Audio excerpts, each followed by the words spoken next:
Okay, thank you, and good evening, everyone. Thank you for taking some time this evening to go through and review our Snowshoe season with us. This is Mike Sarnowski with Special Olympics Maryland, and we have with us tonight Ron Freeman, who is our Snowshoe venue director. I'm going to spend a couple minutes just going very briefly over some deadlines and some forms, and then I'll pass it off to Ron to take care of talking about Snowshoe in general. So that said, let me go to this other session here. And those of you who have joined us for these presentations before, we will not be going into the great depth that we have gone into in the past on the forums, but I did want to spend a few minutes just as a reminder for people. As a reminder, no surprises here. Every athlete, every volunteer has to have a valid and current medical form or volunteer application in order to be involved with the program. Athletes, it's obvious who we're talking about, but volunteers include unified partners, they include coaches, they include anyone who is involved with your program in any kind of a volunteer capacity. There are a couple different forms that we'll go through, but here's the deadlines that we have for Winter Games. These are the deadlines here by which your area needs to have the information submitted to Special Olympics Maryland headquarters. So we have a training registration deadline, that is January 8th, and by that date your area needs to have its roster of participants. All athletes, unified partners, coaches, volunteers, etc., who are participating in your program has to be submitted into our computer system to have a training roster of who's there. Anyone who is not submitted by that date will not be eligible to compete at Winter Games. They certainly can join your program if you still have space and participate in the program, but they will not be able to join or to participate in Winter Games. Then, because we do know it takes a little bit of time potentially to get forms scanned and submitted and such, your area has until January 19th to be sure that we have at headquarters an up-to-date and valid medical, valid through Winter Games, which is February 24th, for every athlete, and similarly for every partner, their application that is valid through February 24th on file. Of course, they can't have started participating in your program without having that paperwork available and submitted. This is strictly the amount of time or a few additional days, week and a half or so, to get the paperwork and get the forms into Special Olympics Maryland headquarters. Then we have our competition registration deadline, which is January 29th. That's the date by which you need to determine and submit who you intend to participate and compete in Winter Games. Includes their events, but will not necessarily, or you wouldn't have entry scores at that point. Unlike many of our other sports with Winter Games, we do time trials that will capture the times and scores for folks. But we do need to know what events each person is participating in, as well as if they are either on a relay team for Snowshoe. We need to know the team members and construction. Don't need to know the team order. You can change that on site, but we do need to know who is on what team. Then we have the time trials are held the weekend of the first full weekend in February. And then you have until the 13th of February to submit any changes that arose based on the athlete on snow training or the time trials that are there. This is not a time to add a new athlete. This is not a time to completely reconfigure things. It's really an opportunity to adjust the events or the levels that an athlete is in, levels being for the alpine skiers at that time based on what you observed at the time trials themselves. Again, these dates are all the dates when the information needs to be in our computer system. If you haven't done so already, be sure to connect with and get to know your county's GMS or software manager, the person who handles getting all this information into the computer system, as they will be invaluable to you and getting it in, and you also need to know what their schedules are. Again, these are all dates when they need to have this information into the system, so if you give it to them on the 8th, the training registration on the 8th, you really can't expect them to turn it around and have it in by that 8th, by that deadline. So work out with them in advance what their dates are that they need to receive this information. Again, work with your athlete leadership or your area's leadership, and you'll have all this information available to you. We'll also be sending you these slides at the end of the session, or it will probably be later tonight, as well as providing copies of all the forms. I should also note that we are recording this session, and if everything goes well, since this is one of the first ones that we've recorded, but if everything goes well, it'll be posted on my SOMD as well. Just briefly for the athletes, again, their medical needs to be in and valid through winter games. In other words, it can't expire mid-season, and needs to have, as noted there, all 3 pages, all the signatures, diagnosis, and such. And medicals are good for 3 years. Here are the 3 pages of the medical. Again, we're not going to go through all these. They are available to you. If you have any questions, you can talk to your area leadership or your regional sports director, and we'll have the contact names and numbers of the regional sport directors at the end. For volunteers, again, including coaches and partners, there is a volunteer application that needs to be completed, valid for 3 years, and their volunteer application has to be valid through winter games in order to be eligible to participate in winter games. Again, there's 3 pages, need to have all the necessary information and all the required signatures.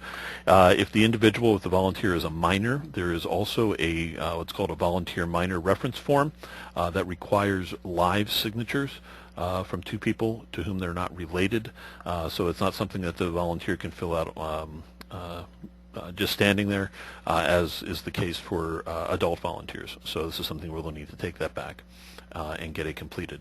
And volunteer applications, again, are good for 3 years.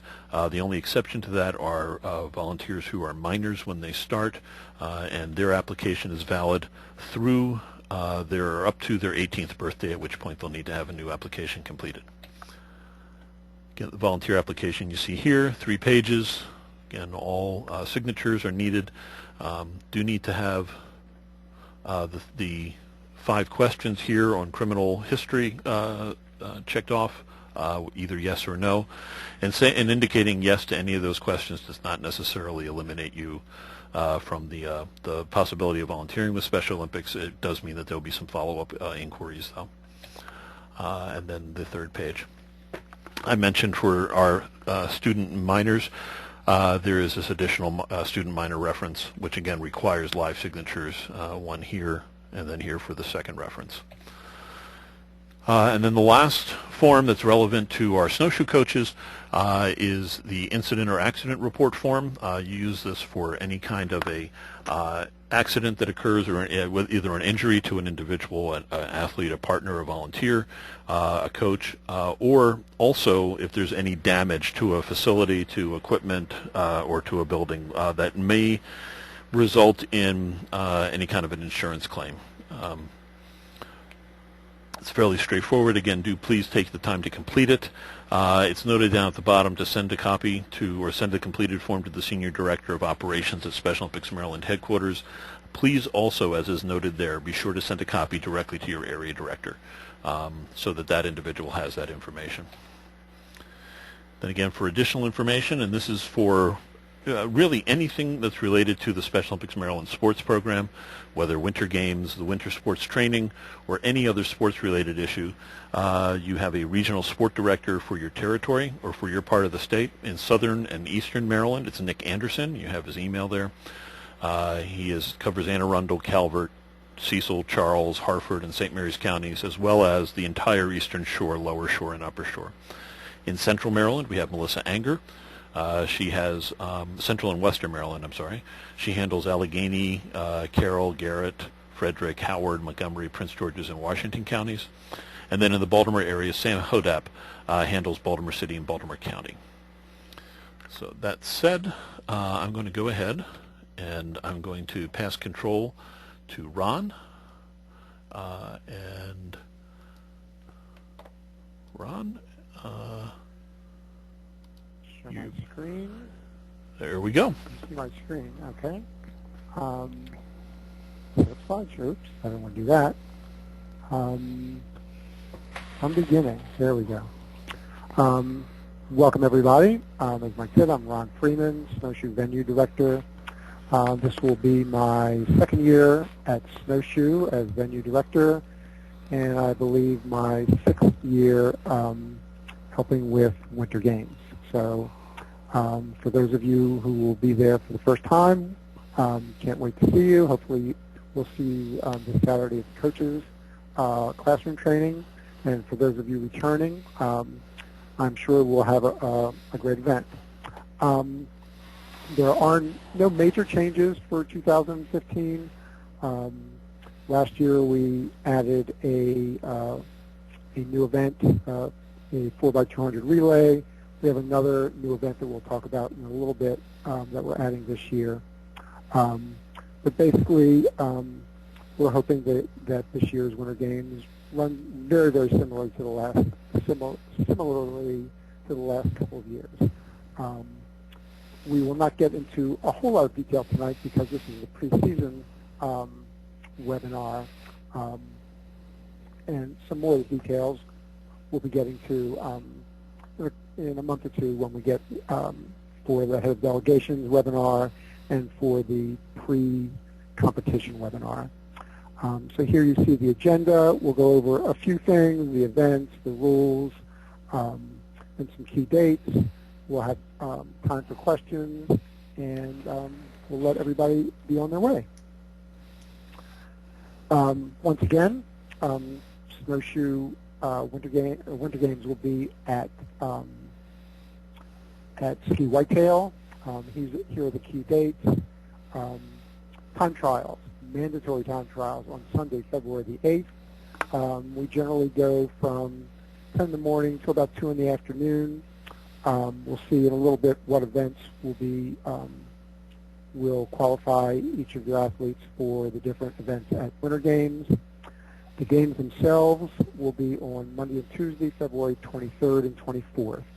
Opening ceremonies on the morning of Monday the 23rd, somewhere around 11. I don't think that's quite finalized quite yet. We'll have competition in the afternoon and competition in the morning on Tuesday and wrap up somewhere around 12 or 1 o'clock on Tuesday afternoon. Again, like last year, each athlete is able to participate in 3 individual events and 1 relay each day. Last year we had the 4x200 on Monday, and the other 2 relays were 4x100 and 4x4, both unified and not. But for each of your athletes, 1 relay each day. They may not run 2 on Tuesday and none on Monday. It's 1 each day. There are no rule changes for this year, so all of those rules that you memorized for the last 2 years will be in effect for this year as well. These are the events. Same as last year. We have, as long as I can remember, we have not had any participants in a 10K race. So I think we're going to pull that as even offering 10K race. It's so difficult to race up and down that mountain in snowshoes for 3 miles, and we've just never had any athletes go the 6.2 miles, which is a 10K race. A new race that we're adding this year is the 800-meter unified race, and we'll talk about that in a little bit. It's something we added at Fall Games this year, this a unified race, and we'll explain it in a slide or two. As you see a note at the bottom, the 25-meter race and the 50-meter race are for the athletes who are not quite able to compete in the other events. So we will not be, you can't enter your athlete in a 100, a 50, and a 25. If they're doing a 50, they can do the, they're able to do the 100. But these are for your athletes who are not quite ready for the longer events. I mentioned this earlier, that athletes may compete in 3 individual events, plus 2 relays as long as they're 1 per day. Athletes in the 25-meter can also do the 50, and athletes in the 50 can enter either the 25 or the 100-meter race.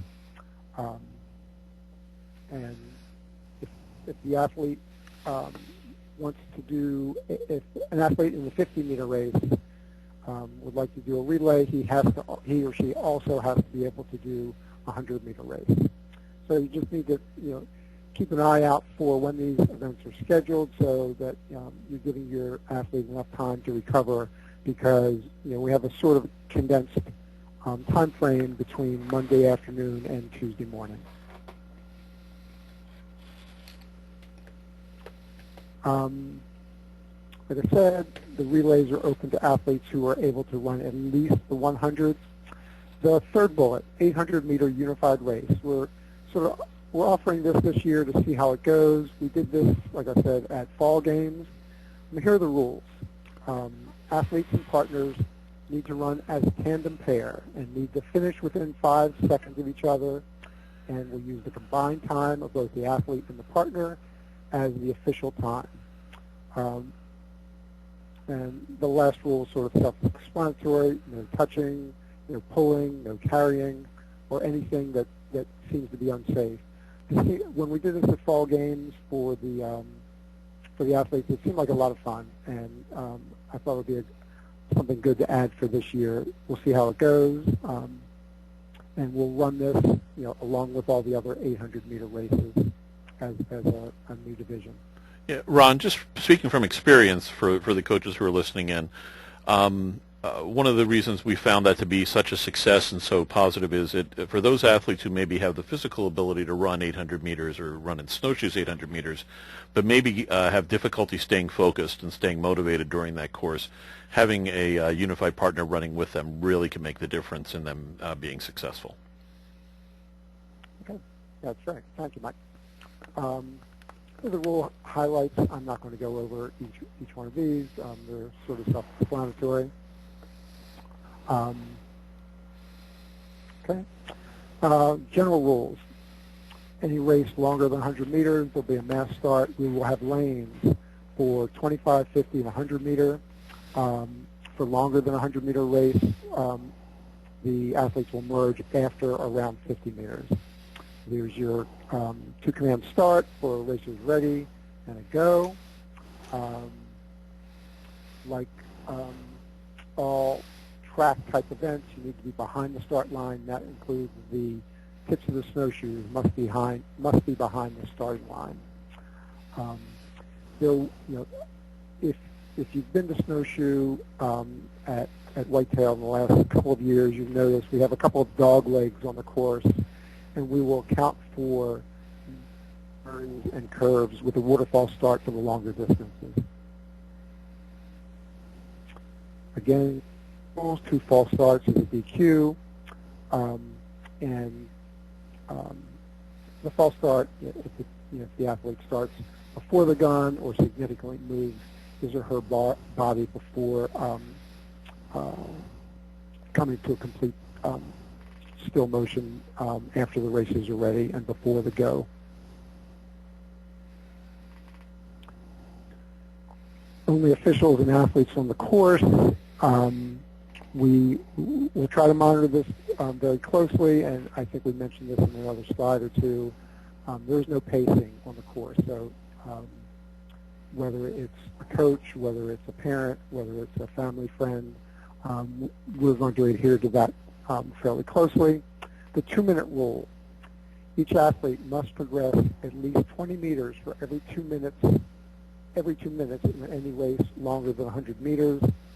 And if an athlete falls or has difficulty either with equipment or for whatever reason, that athlete has 2 minutes to correct. And if an athlete loses their snowshoe, they need to get them back on and may not go more than 3 meters without both snowshoes on their feet. 1 snowshoe per foot. This is, we'll see a slide, in a couple slides, the layout, that's the sort of a diagram of the whitetail terrain, whitetail an area map. But the 25 and the 50s are straight and flat. 100 is mostly straight, sort of with a curve, with an angle to the right, and it's just about 100% flat. At the very end of the 100, there may be just a slight incline. 200 is, again, it'll be out and back from the 100 and likely to be mostly flat. The last, from 90 to 100 is slightly uphill, from 100 to 110 slightly downhill, and then flat for the rest of the race. 400 will be an out and back, again, out to the 200-meter mark. From 100 to 200, there is a slight uphill.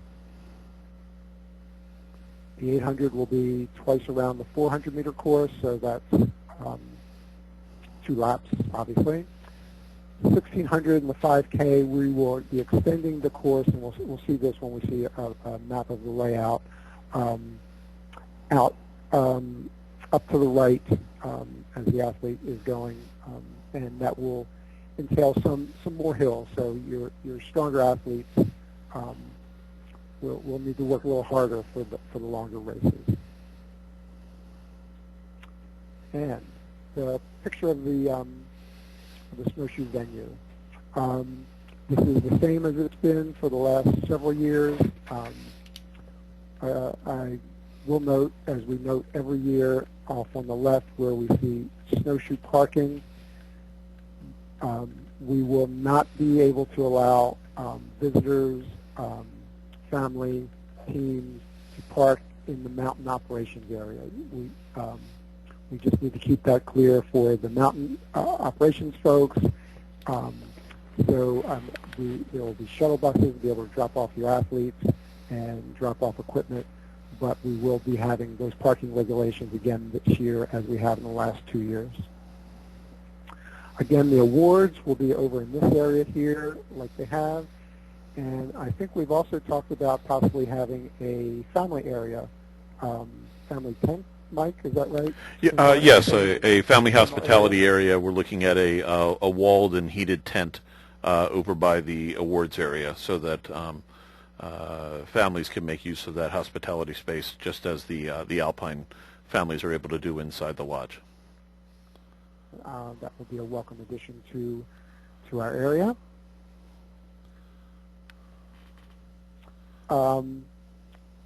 Some finishing rules. Snowshoe athlete will be marked complete when their torso has crossed the finish line, not the tips of their shirt, not the tips of their snowshoes. And again, they need to be wearing their snowshoes when crossing the finish line, not carrying their snowshoes when they're crossing the finish line. Relays. We use, as we have the last 2 years, maybe longer, I'm not sure, same baton as we use in a track relay. We will ensure that the relays all the exchange zones will be on straight portions of the race. We will be adjusting the course, slightly so that the exchange zones are not at a turn, and the exchange zones are on, so they're not on a turn. They may or may not be on an incline depending on which leg of the relay an athlete is running on. For the 4x400, we will mark on the course a fly zone of 10 meters.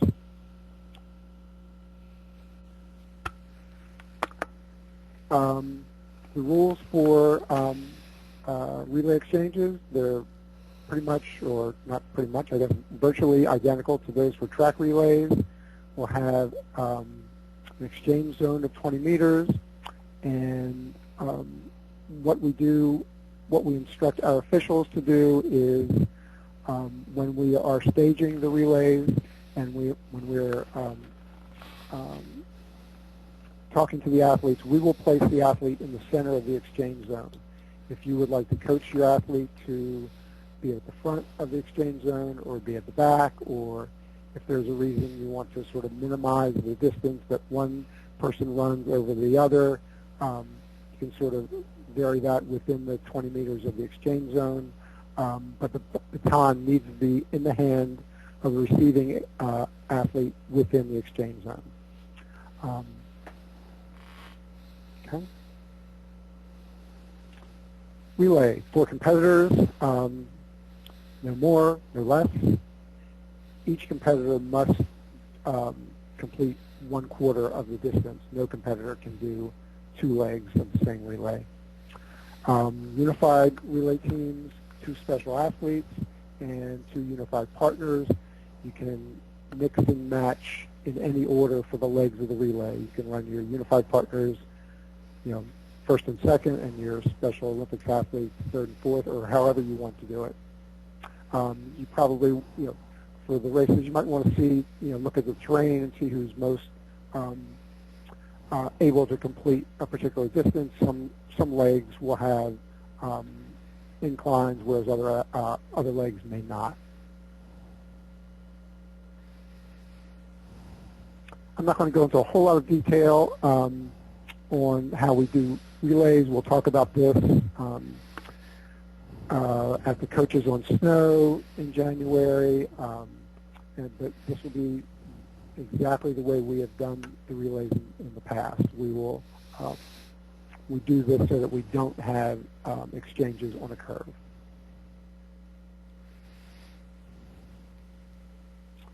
Protests, only the head coach may file a protest, and depending on conditions, and the folks at Whitetail do a great job in giving us a tremendous layout and packed snow, and they just do a wonderful job. But depending on weather conditions, we may need to make adaptations on the day of, perhaps 2 days before. We'll see. We don't know what the conditions are. The last couple of years, we've not needed to make any adjustments based on our plans.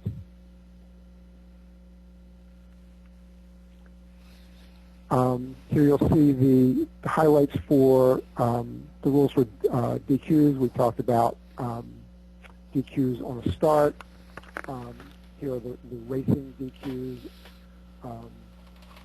Leaving the course, preventing another athlete from competing, from passing, interfering with another athlete, to false starts, improper exchanges. And one point I want to make that is similar to track events.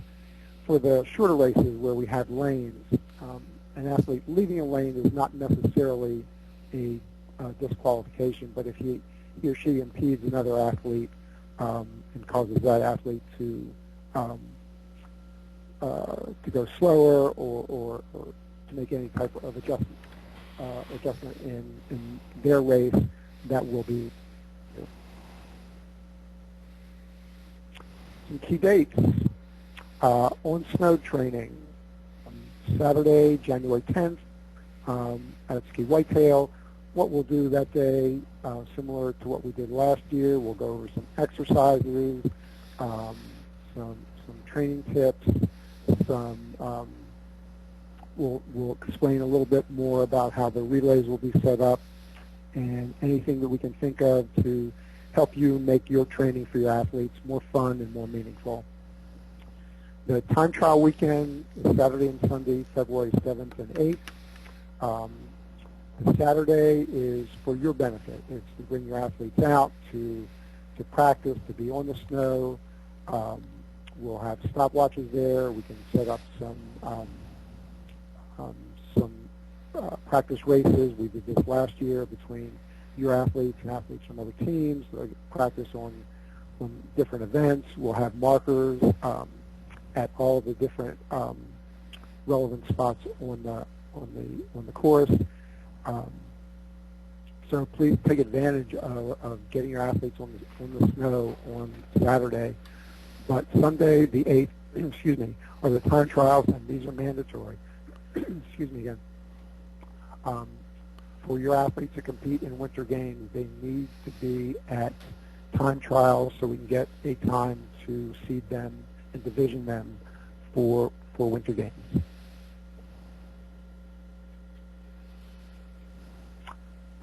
This is the schedule for time trials for Sunday the 8th. It's a tentative schedule, but it's likely we'll follow something very, very similar to this. We'll have registration check-in at 8, and at 10 we'll start the trials. And here are the events and what they will qualify your athlete to run for the winter games. If an athlete is going to run the 400, 8, 16, 5K, I neglected to eliminate the 10K from this, or the 4x400 meter, the one-time trial for that event, for those events, will be the 400 meter. After that, for the 25 and 50, the time trial for that event will be the 50 meter, and followed by the 100 meter, which will be your qualifier for 100, 200, and the 4x100. Here's some key dates. In just a few days, today is Tuesday, on Saturday we have the coaches in classroom training, which I will be conducting on Saturday for Snowshoe. I believe that starts at 9 o'clock. January 10th, the coaches on snow. 7th and 8th, athlete on snow, with the 8th being the mandatory time trials. Our pre-competition webinar for Snowshoe is February 12th at 8 p.m. and Winter Games, February 23rd and 24th at Ski Whitetail. I'm not going to go over these slides. Mike went over all of these details at the beginning of the presentation. Here's some resources for you. The Snowshoe Guide, and I believe that is available on the website specialolympics.org. I can't picture exactly. If you delve around for the athletics for winter, you'll see the Snowshoe Guide. We will be talking about this again at the coaches in-class training on Saturday. Yeah, Ron, just in terms of guidance for folks, if they go down, when they go to the specialolympics.org site, which is an excellent site, it serves many purposes, both public relations and such, but also as a resource for coaches. At the bottom of the screen of the main page, there's a list. There's a whole bunch of different sort of menu links, and if you go to the coaching guides one, that will take the person to a page where you can select Snowshoe, and that's where the Snowshoe Guide will be. Yeah, and if you're not able to make the coaches training this weekend, and you go there, you will see within that document, you'll see lots of good tips and videos that you can watch on your computer or whatever, and get a lot of good ideas and techniques on teaching Snowshoe to your athletes. That is our last slide. Do we have any questions? It looks like you were so thorough, Ron, that I don't know that we have any questions. So thank you much. Okay. You're welcome. I'll hand it back to Mike. Okay. Well, thanks. Again, thank you to everybody for taking the time to join us this evening, or if you're viewing this as a recording, thank you for taking the time to go through it. Please do feel free to contact Ron or more frequently your regional sport directors for contact or for questions that you may have. And we look forward to you having a great season for snowshoeing, as well as a great season and competitions as we progress to Winter Games. Thank you much, and have a great holiday.